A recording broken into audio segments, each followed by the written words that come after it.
안녕하세요. 형사전문 변호사 최한결입니다. 여러분, 강간죄가 얼마나 무서운 범죄인지 모르는 분이 계실까요? 성범죄 중에서 가장 무거운 범죄인 강간, 준강간은 혐의가 인정되는 경우에 3년 이상의 유기징역에서부터 처벌되게끔 규정이 되어 있는 매우 중한 범죄입니다. 사실 강간, 준강간이라는 단어만 들으면 흔하지 않은 범죄다라고 생각이 드는 게 맞지만 생각 외로 정말 주변에서 많이 자주 일어나는 사건 중 하나입니다. 더 안타까운 사실은 그러한 많은 사건 사례 중에 무고가 되는 사례가 점차 늘어나고 있다는 건데요. 무고죄는 형법제 156조에 규정되어 있습니다. 타인으로 하여금 형사처분 또는 징계처분을 받게 할 목적으로 공무소 또는 공무원에 대하여 허위의 사실을 신고한 범죄로서 10년 이하의 징역 또는 1,500만 원 이하의 벌금으로 처분되어질 수가 있는데요. 사실 무고까지 이어지기란 쉽지가 않습니다. 그 이유는 허위 사실임이 명확하게 입증이 되어야 하고요. 경우에 따라서는 허위 사실임이 명확한데도 신고자가 그 허위 사실을 진실로 여기고 있다면 무고죄에 해당하지 않기 때문입니다. 하지만 반대로 성범죄 혐의는 여성 피해자의 진술만으로도 인정이 되어서 매우 강력한 처벌이 이루어질 수 있기 때문에 무고가 되는 사례가 늘어난다는 건 그만큼 억울한 피해자도 많다라는 소리가 될 수 있어서 안타까울 뿐입니다. 강간, 준강간 사건 같은 경우에 다양한 케이스가 있지만 그 중에서 요즘 굉장히 많은 유형은 다양한 채팅 앱들을 이용해서 사람 사이의 만남이 이루어지고 당일에 성관계까지 이어지는 경우에 많이 발생합니다. 높은 확률로 강간 내지 준강간으로 고소가 이루어지곤 하죠.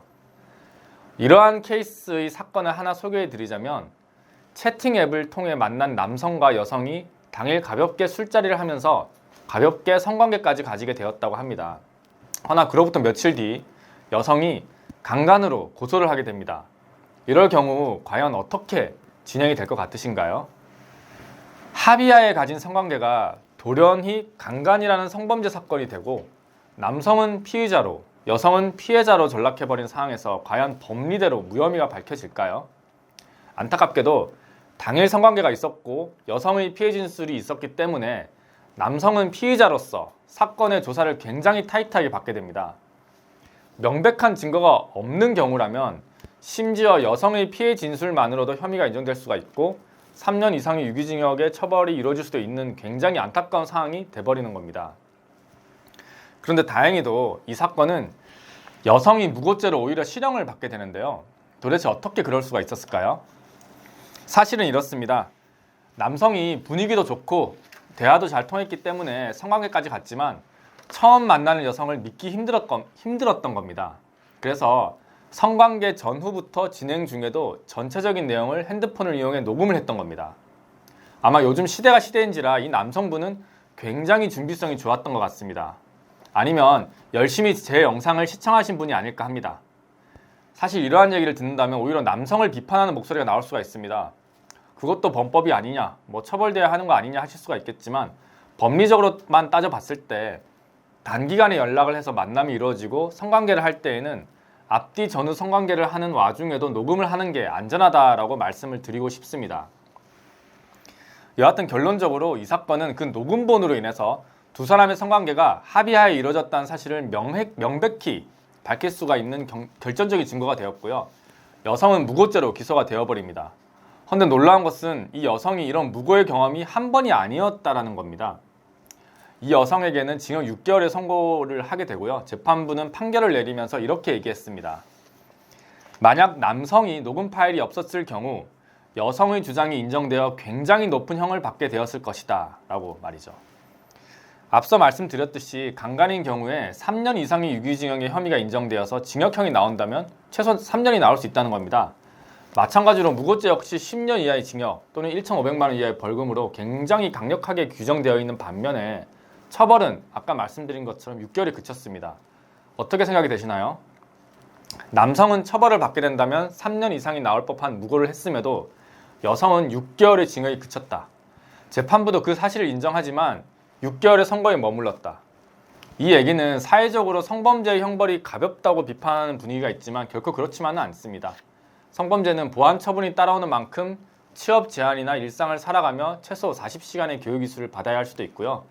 비자 제한이라든지 신상정보 등록만 하더라도 매년 경찰서에 방문을 해서 사진을 남기고 신상이 변경될 때마다 경찰서에 방문을 해서 신고를 해야 됩니다. 만약에 벌금형이 그치더라도 이러한 보안 처분이 따라올 수가 있는 성범죄자를 억울하게 만들 수 있던 무고죄에 대해서는 더더욱 가볍다 생각이 되지 않으신가요? 뭐 그렇다고 딱 맞는 형벌을 선고해야 한다는 말은 아니지만 일상으로 복귀조차도 힘들고 최소 3년의 형을 받을 뻔한 사실을 고려해 봤을 때 그 6개월이라는 형은 굉장히 가벼운 처분이 아니었나라는 생각을 해봅니다. 자, 그럼 아까 얘기하다가 만 부분을 정리하면서 이번 영상을 마치도록 하겠는데요.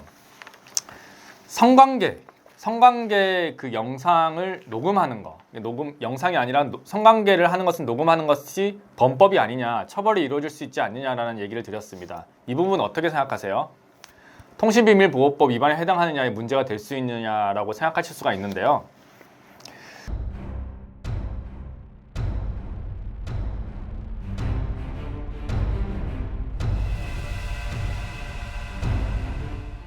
하지만 그 통신비밀보호법에 규정되어 있는 것과는 같이 타인 간의 대화에서만 해당하는 사안입니다.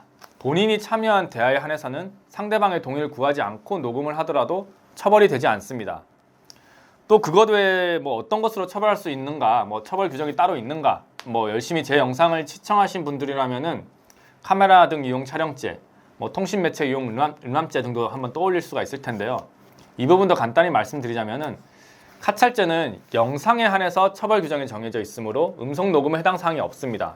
그리고 통신매체 이용 음란죄의 경우라고 하더라도 그러한 녹음을 상대방 의사에 반하여 도달하게 하였을 경우 처벌이 되기 때문에 내가 그 뭐 성관계 녹음 파일을 소지만 하고 있다면 문제가 절대 되지 않습니다.